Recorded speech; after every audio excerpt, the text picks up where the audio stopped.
श्री राजनाथ सिंह जी। जोरदार तालियों से आइए अभिनंदन करें। माननीय रक्षा मंत्री महोदय अब अपने आशीर्वचन हम सभी के साथ बांटेंगे।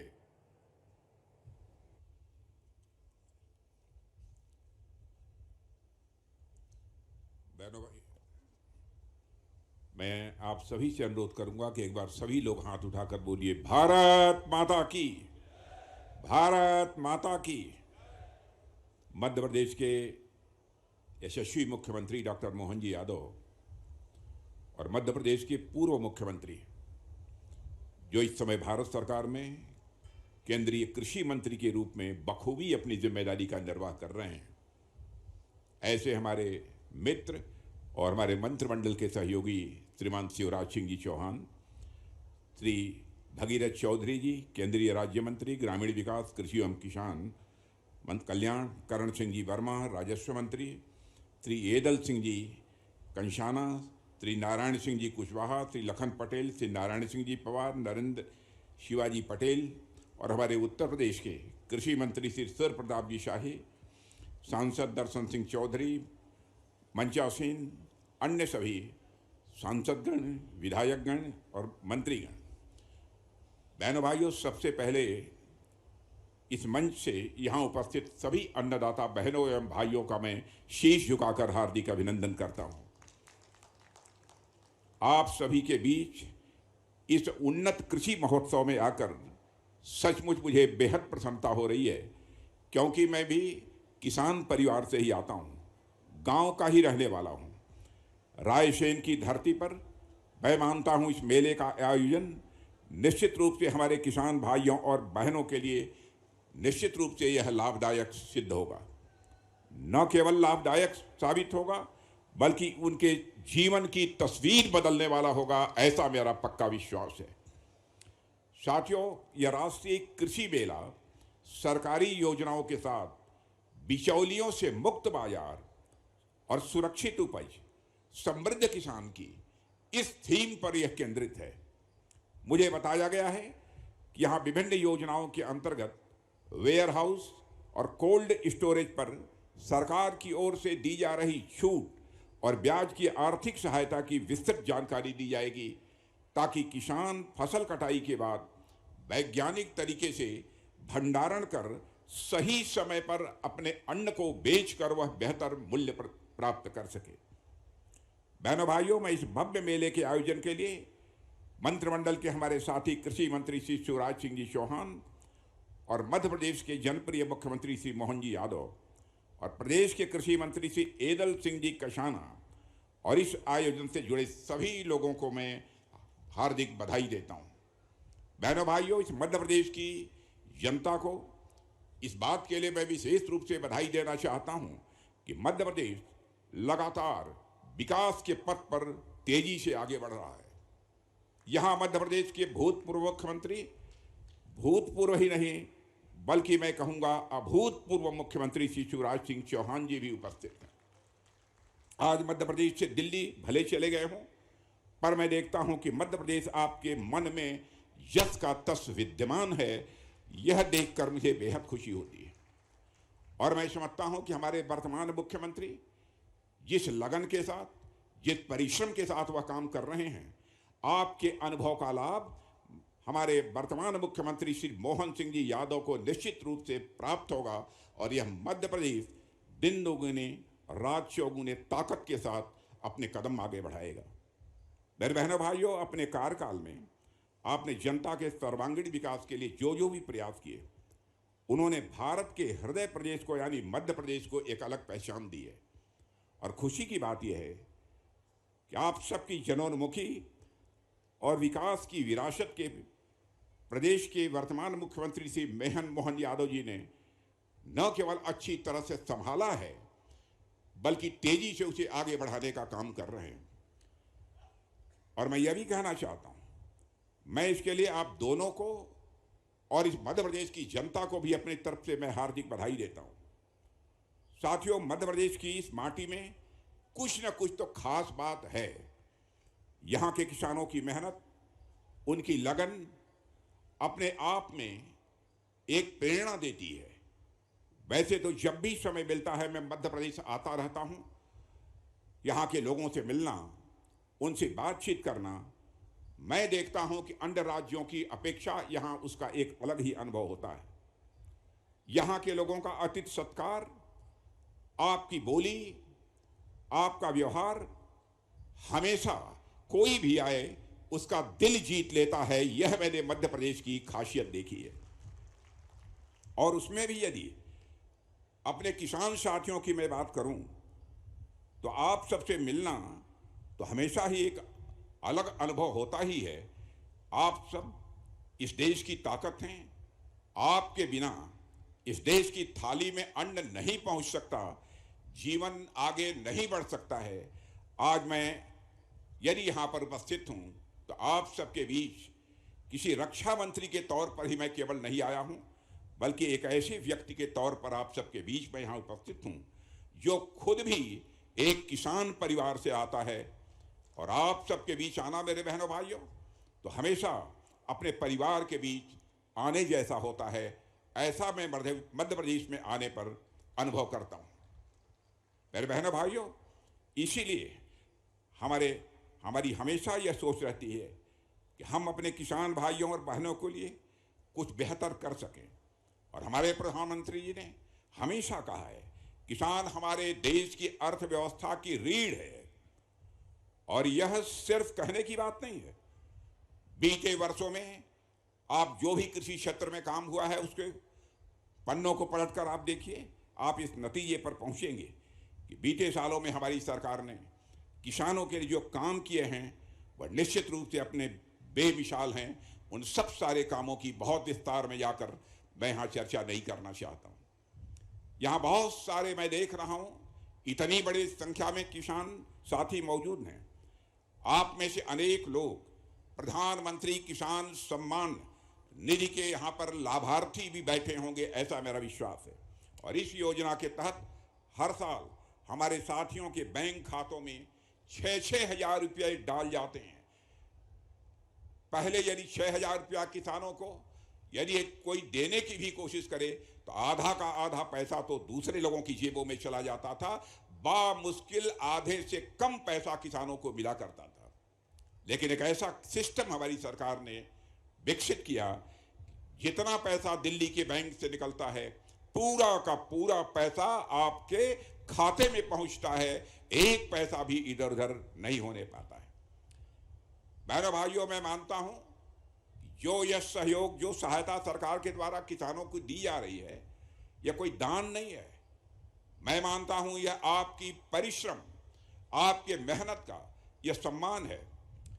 यह पैसा इसलिए दिया जाता है ताकि आप बीज खरीद सकें, आप खाद खरीद सकें, आप अपने खेतों में कोई भी जरूरी काम जो करना आवश्यक हो वह कर सकें। बहनों भाइयों, अब तक इस योजना के तहत हजारों करोड़ रुपए सीधे किसानों के खाते में गए हैं, बिना बिचौलियों के, बिना किसी झंझट के। यह आप सभी किसानों के प्रति हमारी सरकार की तरफ से एक कृतज्ञता है। और इसी तरह प्रधानमंत्री फसल बीमा योजना भी सरकार द्वारा किसान भाइयों को दिया गया। मैं मानता हूं यह सामान्य उपहार नहीं है, बल्कि यह अनमोल उपहार है। और हम यह समझते हैं खेती का काम जोखिम भरा काम है। कभी बारिश कम हो जाए, कभी बारिश अधिक हो जाए, कभी ओले पड़ जाएं, कभी कीड़े लग जाएं। पहले जब ऐसी स्थिति आती थी तो किसानों की कमर टूट जाती थी और कई वर्षों के लिए हताशा और निराशा के दौर से किसान गुजरने को मजबूर हो जाता। लेकिन अब सरकार ने फसल बीमा योजना को बहुत ही पहले के अपेक्षा मजबूत किया है। अब कुदरती आफत से आपकी फसल यदि खराब हो जाती है तो उसके बदले में आपको मुआवजा मिलता है और ये मुआवजा सीधे आपके खाते में आता है।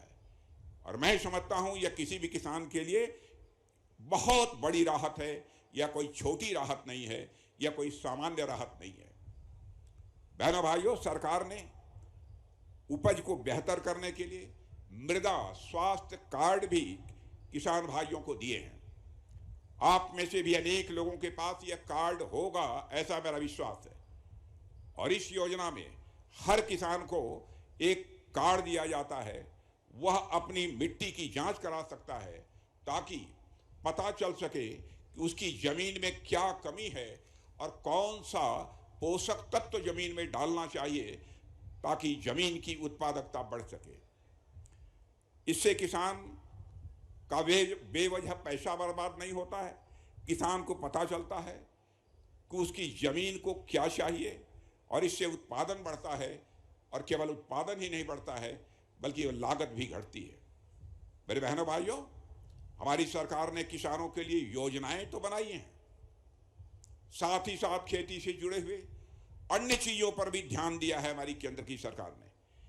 जैसे हमने गांव-गांव में सड़कें बनाई हैं, बिजली पहुंचाई है, पानी का प्रबंधन किया है, हर घर तक नल पहुंचाया है, नल के माध्यम से जल पहुंचाया है। किसान को अगर अपनी उपज बेचने के लिए बाजार तक पहुंचना है तो जाहिर सी बात है उसके लिए अच्छी सड़क चाहिए। पहले कई जगहों पर कच्चे रास्ते थे, जहां ट्रक नहीं आ पाते थे।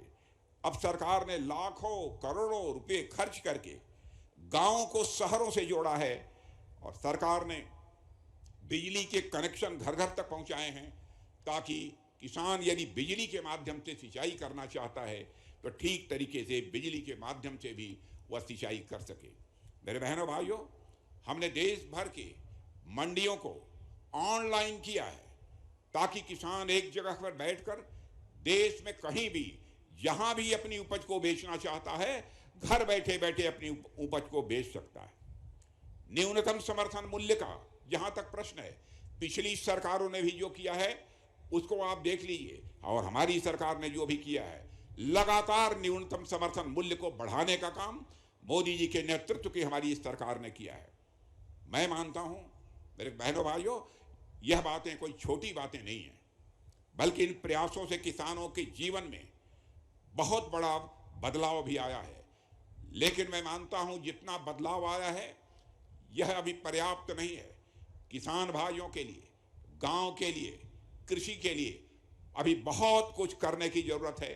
और मैं आपको यकीन दिलाना चाहता हूं, हमारी सरकार आप किसान भाइयों के कल्याण के लिए पूरी तरह से प्रतिबद्ध है।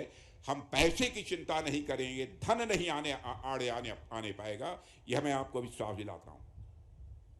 बहनों भाइयों, हमारी सरकार ने हमेशा कोशिश की है कि हर किसान के पास सुविधा पहुंचे।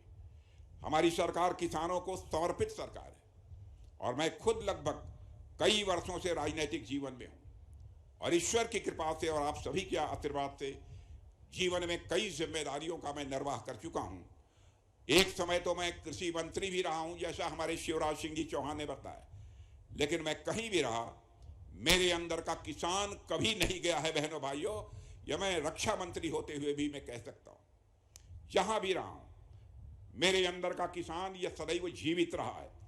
किसी पद पर मैं रहा, मैंने यही प्रयास किया कि कैसे अपने साथियों के लिए कुछ किया जा सके, कैसे अपने साथियों से मिलकर उनसे दुख दर्द बांटा जा सके। जैसे अभी मेरे पास रक्षा मंत्रालय की जिम्मेदारी है। आमतौर पर रक्षा मंत्री को सिर्फ सेनाओं से और देश की सुरक्षा से ही जोड़कर देखा जाता है। यह होता है रक्षा मंत्री की जिम्मेदारी तो यही है, कृषि से क्या लेना। मैं मानता हूं यह सही भी है, देश की सुरक्षा से जोड़कर ही रक्षा मंत्री को देखा जाना चाहिए। हमारा तो काम ही है देश की सुरक्षा व्यवस्था को मजबूत रखना, लेकिन इस जिम्मेदारी में भी अंदर का किसान आज भी मेरे अंदर से नहीं गया है। बहनों भाइयों, मैं कहना चाहूंगा, और आप में से बहुत लोग जानते होंगे कि देश भर में हमारी सेना के कैंटोनमेंट इलाके हैं और यह इलाके वो जगह हैं जहां हमारे जवान रहते हैं, अपने परिवार के साथ रहते हैं और देश की सेवा के लिए वो हर समय तैयार रहते हैं। और इन छावनियों में रक्षा मंत्रालय ने एक बहुत ही अच्छी पहल शुरू की है, जिसकी जानकारी आपको देना चाहता हूं। पहले क्या होता था, सेना के जवानों को सब्जी, फल और दूसरी खाने की चीजें बाहर से मंगवानी पड़ती थी। दूर दूर से ट्रकों में सब्जियां आती थी। इससे कई बार स्वाभाविक रूप से खाने की ताजगी समाप्त हो जाती थी। लेकिन अब हमने एक ऐसा तरीका निकाला है, हम लोगों ने तय किया है कि जो कैंटोनमेंट इलाके हैं उनके आसपास के जो भी किसान हैं, उन्हीं किसानों से ही जैविक खेती वाले सब्जियां और फल मंगवाए जाएंगे। बाहर से यह सब्जी, फल और अनाज नहीं खरीदे जाएंगे।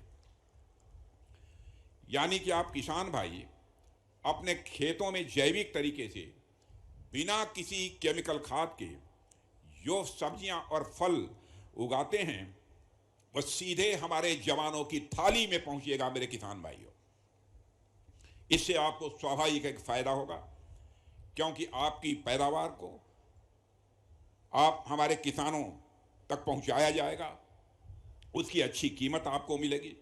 और दूसरी ओर इससे हमारे जवानों को भी फायदा हो रहा है, क्योंकि उन्हें ताज़ा भोजन मिल रहा है, साफ भोजन मिल रहा है। साथियों, हमने अपने किसानों को आर्थिक रूप से सुदृढ़ करने के लिए हमारी सरकार ने सेनाओं में पिछले कुछ वर्षों से मिलेट्स यानी श्री अन्न के आटे को बढ़ावा दिया है। मैं समझता हूं श्री अन्न से अब हिंदुस्तान का हर किसान अच्छी तरह परिचित है। श्री अन्न मतलब ज्वार, श्री अन्न मतलब बाजरा, रागी के बने आटे, इनको हमने सेनाओं में अब उपलब्ध कराना प्रारंभ कर दिया है। हमने कैंटीन स्टोर्स डिपार्टमेंट, इसे CSD कहते हैं, उसमें भी बड़ी संख्या में श्री अन्न और प्राकृतिक उत्पादों को स्थान भी दिया है। मुझे बताया गया है कि हमारी इस पहल से पिछले कुछ महीनों में कैंटोनमेंट के आसपास के किसानों की आय में अच्छी खासी बढ़ोतरी हुई है। और सबसे अच्छी बात यह है कि इससे हमारे किसानों को जैविक खेती के लिए स्वाभाविक रूप से प्रोत्साहन मिल रहा है। यानी हम अपने प्रयासों से जय जवान जय किसान के नारों को फिर से चरितार्थ कर रहे हैं।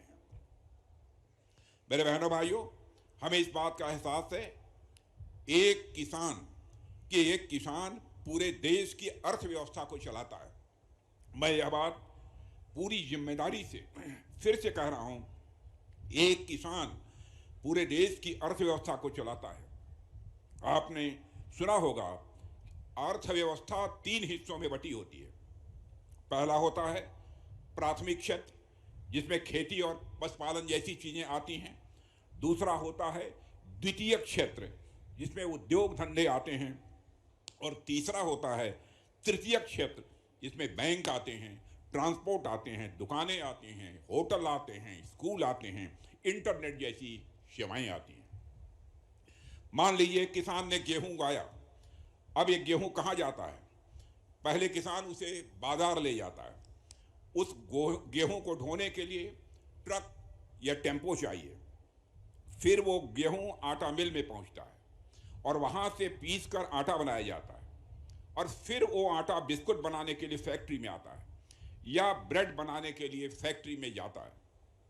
वहाँ मजदूर लगते हैं, मशीनें लगती हैं, पैकेजिंग होती है, फिर वह बिस्कुट दुकानों में पहुँचता है और अंत में आप उस बिस्कुट को खाते हैं।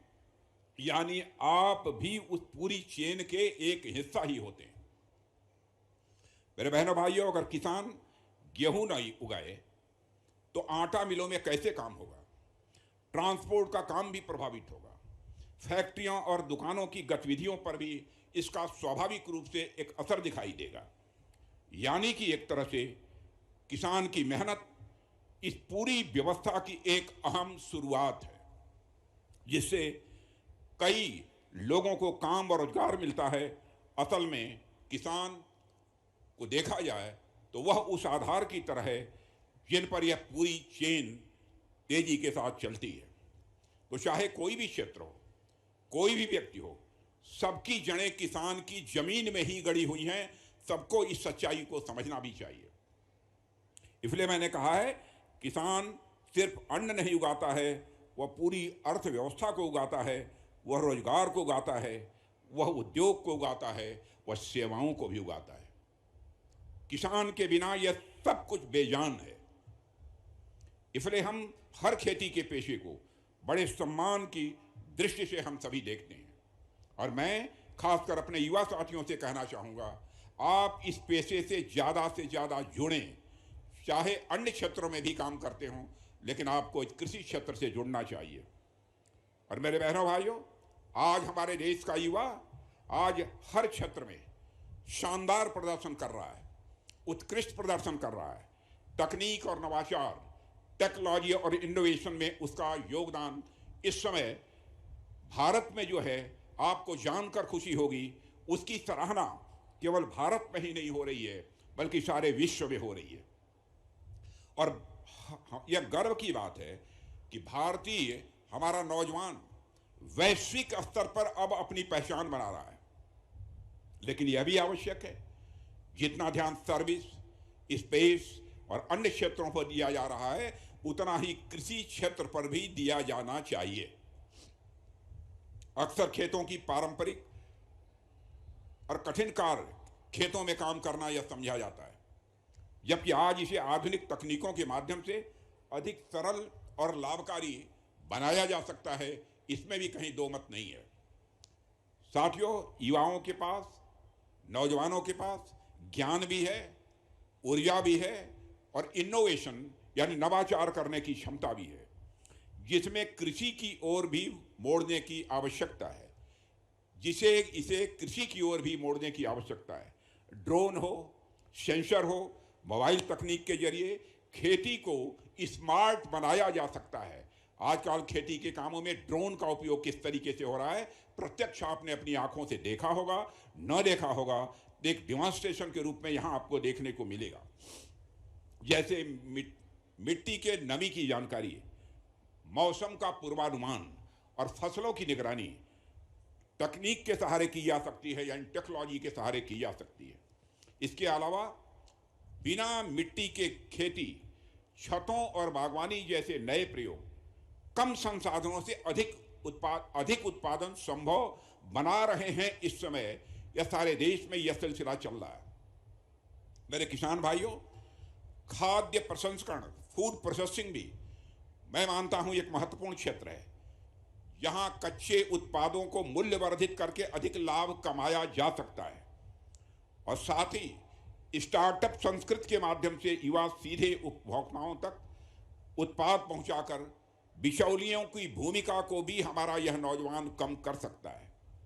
और इन सब की भी पर्याप्त जानकारी इस मेले में, जैसा मुझे बतलाया गया है, आप सबको दी जाएगी। आप सब वह जानकारी प्राप्त करें, यह मैं आप सभी से अनुरोध करना चाहता हूं। मेरे बहनों भाइयों, कुल मिलाकर मुझे कहना हो तो मैं कहूंगा कि कृषि क्षेत्र में अपार संभावनाएं हैं। यदि हमारा गांव का नौजवान इसमें जुड़ता है तो स्वाभाविक रूप से नवाचार बढ़ेगा, नई तकनीकें विकसित होंगी, किसानों की आमदनी में वृद्धि होगी और देश की अर्थव्यवस्था स्वाभाविक रूप से सशक्त होगी, मजबूत होगी। और हमारी सरकार भी हर संभव सहयोग देने के लिए पूरी तरह से तैयार है। मैं देश के किसान भाइयों को यह आश्वस्त करना चाहता हूं, हम प्रतिबद्ध हैं ताकि खेती आने वाले समय में गर्व का विषय बने और हमारे किसान पूरी आन बान और शान सम्मान के साथ जीवन जी सकें। यह हमारी सरकार।